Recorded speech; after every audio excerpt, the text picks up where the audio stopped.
নমস্কার বন্ধুরা, আজ আমি বানাবো আনারসা। এইটা ইউপিতে বানায়, বেশিরভাগ দেওয়ালি, হোলি এতে ঘরেতে বানায়। আমরা যেমন মালপোয়া বানাই সেরকমই, কিন্তু মালপোয়া হয় ময়দার, এটা আনারসা হয় চালের, আতপ চালের। সব থেকে সস্তার চাল, যেমন রেশনের চাল, যে কোনো সস্তার চালে এই আনারসা তৈরি হয়। খেতে কিন্তু অসাধারণ লাগে। দেখুন, একটু বানানো কষ্টকর, মানে একটু বানাতে টাইম লাগে, কিন্তু খেতে দারুণ। তাহলে আজকে দেখে নিন, আপনারা দেখে নিন কীভাবে আমি আনারসা বানিয়েছি। এইটা আমাদের পাশেই ইউপিরই একটা ভাবিজি ঘরেতে বানায় হোলিতে, দেওয়ালিতে। ওনার কাছ থেকে শিখে আমি এই আনারসা রেসিপিটা বানিয়েছি। তো দেখুন, দারুণ খেতে, কিন্তু অসাধারণ খেতে। তো চলুন রেসিপিটা শুরু করা যাক।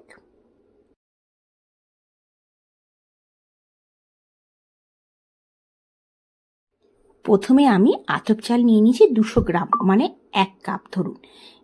এইটা সস্তার চাল, আপনারা সস্তার চালেতে এই রেসিপিটা বানাবেন। এটা কিন্তু কোনো বাসমতি চালের দরকার নেই। আচ্ছা, এই চালটাকে ভালো করে 4 থেকে 5 বার ধুয়ে নেব। তারপরে জলে ভিজিয়ে দেখুন ধুয়ে নিয়েছি। জলে ভিজিয়ে আমি 24 ঘন্টার জন্য রেখে দেবো। আজকে যদি দুপুর 12টায় রাখেন, কালকে দুপুর 12টা পর্যন্ত 24 ঘন্টা ঢাকনা দিয়ে আপনারা রেখে দেবেন। 24 ঘন্টা পর ফিরে আসছি। 24 ঘন্টা পর আমি ফিরে এসেছি। এটা আমি দুপুর 12টায় ভিজিয়েছিলাম, এখন ঘড়িতে 3টে বাজে, একটু দেরি হয়ে গেছে। এবার দেখুন জলটা দেখুন অনেকটা ফেনা হয়ে গেছে, কারণ এখন গরমকাল। এই জলটা এবার ফেলে দেব।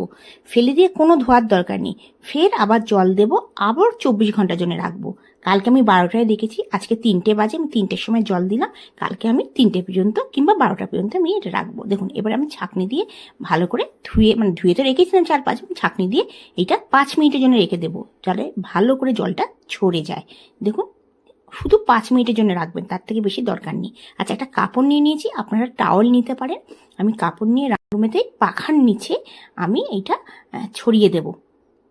আর ফ্যান চালিয়ে আমি শুধু আধা ঘন্টা কিংবা 20 মিনিট থেকে 30 মিনিট, তার বেশি কিন্তু রাখার দরকার নেই। এটা পুরো হাতে ছড়িয়ে দেবো, কারণ এখন গরমকাল। আপনারা 15 মিনিট পর এসে একবার দেখে নেবেন যে হাতে জল জল লাগছে কিনা। যদি হাতে জল জল লাগে তাহলে রেখে দেবেন, আর যদি মনে হয় একদম শুকিয়ে গেছে তাহলে কিন্তু সঙ্গে সঙ্গে এটা তুলে নেবেন। এটা মাথায় রাখবেন। তা দেখুন, হাতে জল জল আছে। আমি ঘড়ি দেখে 20 মিনিটের জন্য রাখবো, যদি লাগে আরও আমি 20 মিনিটের জন্য রাখবো। এইটা আমার টাইম লেগেছে 20 মিনিটের পর হয়নি, এটা আমার টাইম লেগেছে আধা ঘন্টা। ঘড়ি দেখে 30 মিনিট পর দেখুন হাতে এখন জল জল লাগছে না, মানে পারফেক্ট একদম হয়ে গেছে। এটা টোটাল 2 দিন জল দিয়ে রাখতে হবে। জলটা কিন্তু একদিন পর পাল্টাবেন, ফের আপনারা আরেকদিনের জন্য রাখবেন। আচ্ছা, এবার আমি এইটাকে মিক্সারে ভালো করে পিষে নেব, পাউডার বানিয়ে নেব। এটা কোনো জল দেবেন না, আমার মিক্সারটা ছোট, একসাথে হবে না, 2বার লাগবে। আমি একদম ফাইন পাউডার বানিয়ে নেব। এটা খেতে এত ভাল লাগে, কিন্তু করতে একটু কষ্ট, মানে বানানোর জন্য যে করতে হবে, আপনার 2 দিন ধরে ভিজিয়ে রাখতে হবে। একদিন ভিজিয়ে জল চেঞ্জ করতে হবে, তারপরে দ্বিতীয় দিন আবার জলে ভিজিয়ে রেখে তারপর সেটাকে পাখার নিচে রেখে তারপরে এটা পাউডার বানিয়ে মিক্সারে তারপরে ছাঁকনিতে রেখে করতে হবে।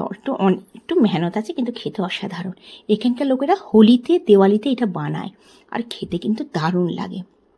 আচ্ছা, দেখুন ছাঁকনিতে অবশ্যই ছাঁকবেন, বড় ছাঁকনিতে ছেঁকে নেবেন। দেখুন, এটা কিন্তু দানা দানা অনেক সময় মিক্সারে ভালো করে পাউডার হয় না। দেখুন, এবার আমি ছেঁকে নিলাম, ছেঁকে রেখে দেবো। ফের আবার দ্বিতীয় যেটুকুনি আছে সেটাকে পাউডার বানিয়ে নেব। দেখুন, ভালো করে ছেঁকে নেব। এবার আমি এই দানা দানা চালগুলো রেখে দেবো। আপনারা পায়েস টায়েসেতে দিয়ে দিতে পারেন।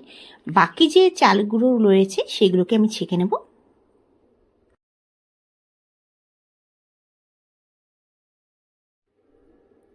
বাকিগুলো কাপড়ের মধ্যে যেগুলো রয়েছে সেই অর্ধেকগুলো আমি ভালো করে মিক্সারে পাউডার বানিয়ে নেব। নিয়ে সেম প্রসেসে আমি ছাঁকনিতে দিয়ে দেবো, ছেঁকে নেব। সবগুলো হয়ে গেল ছাঁকা। দেখুন, মিক্সারে দিয়ে দিচ্ছি, অল্প অল্প করে আমি ছাঁকছি, কারণ অনেক সময় বেরিয়ে যাচ্ছে বাইরে, ওই জন্য অল্প অল্প করে আমি ছেঁকে নিচ্ছি।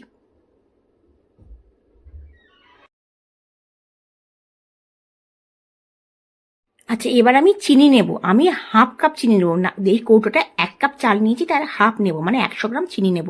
200 গ্রাম চালেতে 100 গ্রাম চিনি নেব। আর আপনারা যদি মিষ্টি বেশি খান তাহলে একটু বেশি করতে পারেন, কিন্তু এটা একদম পারফেক্ট, মানে বেশি এটা মিষ্টি হবে না, দারুণ লাগবে খেতে। বেশি মিষ্টি হলে ভাল লাগে না। দেখুন, আমি মিক্সারে একদম ফাইন পাউডার বানিয়ে নিয়েছি। এইটাও ছাঁকনিতে ছেঁকে নেব, কারণ অনেক সময় চিনিও ভালো করে হয় না, মানে একটু একটু।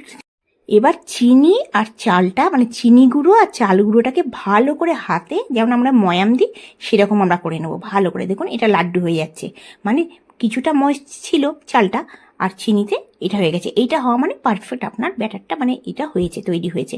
যদি একদম চালটা শুকিয়ে ফেলেন তাহলে কিন্তু এটা লাড্ডু হবে না, তাহলে কিন্তু একদমই রেসিপিটা ভালো করে তৈরি হবে না। এবার দেখুন ভালো করে দেখুন একদম লাড্ডু হচ্ছে। এবার আমি অনেকটা বেশি রয়েছে, আমি হাফ বানাবো আর হাফ পরে বানাবো, একদিন পর বানাবো।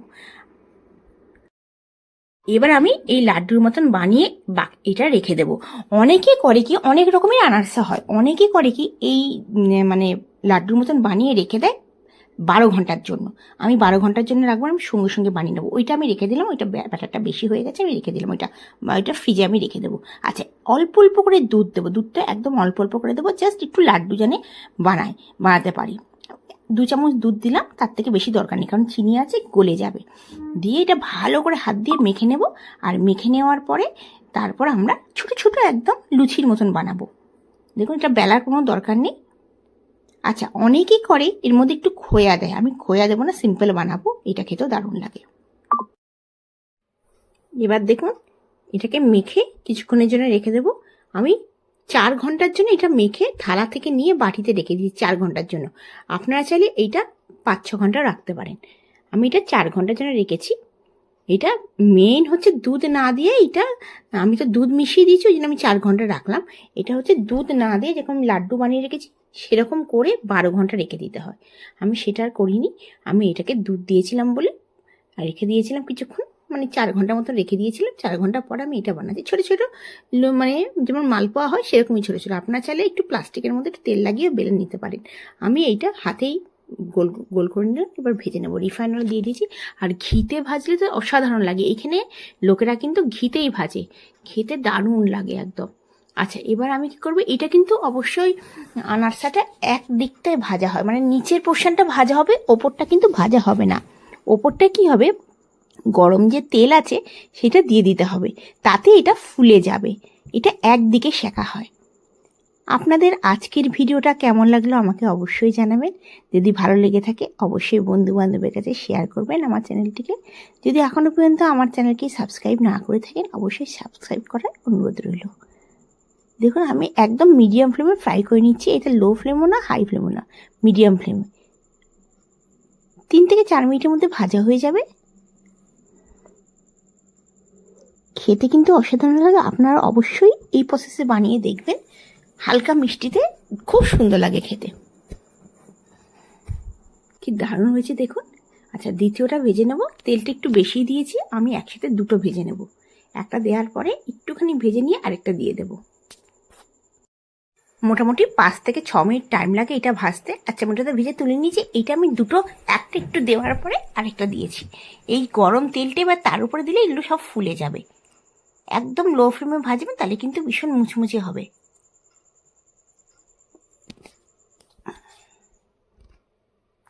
একবার বাড়িতে অবশ্যই বানিয়ে দেখবেন আর কমেন্টসে জানাবেন আপনাদের পারফেক্ট হয়েছে কিনা। আপনারা যদি চান অল্প করে খোয়াও দিতে পারেন, ধরুন 100 গ্রামের মতন খোয়াও দিয়ে দিতে পারেন, ওইটাও দারুণ হয়। দেখুন সবগুলো ভাজা হয়ে গেছে, কি সুন্দর লাগছে দেখতে। একটা ভেঙে আপনাদের দেখাবো। অবশ্যই লো ফ্লেমে কিন্তু ভাজবেন, ফ্লেম কিন্তু একদমই হাই করবেন না। দেখুন কি সুন্দর হয়েছে, এইটা বানিয়ে কিন্তু অনেকদিন রাখা যায়। দেখুন এটা এখানে ইউপিতে বানানো হয়, একে বলে আনারসা। দেখাচ্ছি আপনাদের একটা ভেঙে, দেখুন সুন্দর হয়েছে, ভীষণ মুচমুচে হয়, আর খোয়াটা দিলে আরও সফটনেস হয়। আপনাদের রেসিপিটা কেমন লাগলো অবশ্যই জানাবেন। আবার আসবো নতুন দিনে নতুন ভিডিও নিয়ে। আপনারা সুস্থ থাকবেন, ভালো থাকবেন এই কামনা করে আজকের ভিডিওটা শেষ করছি। Bye bye.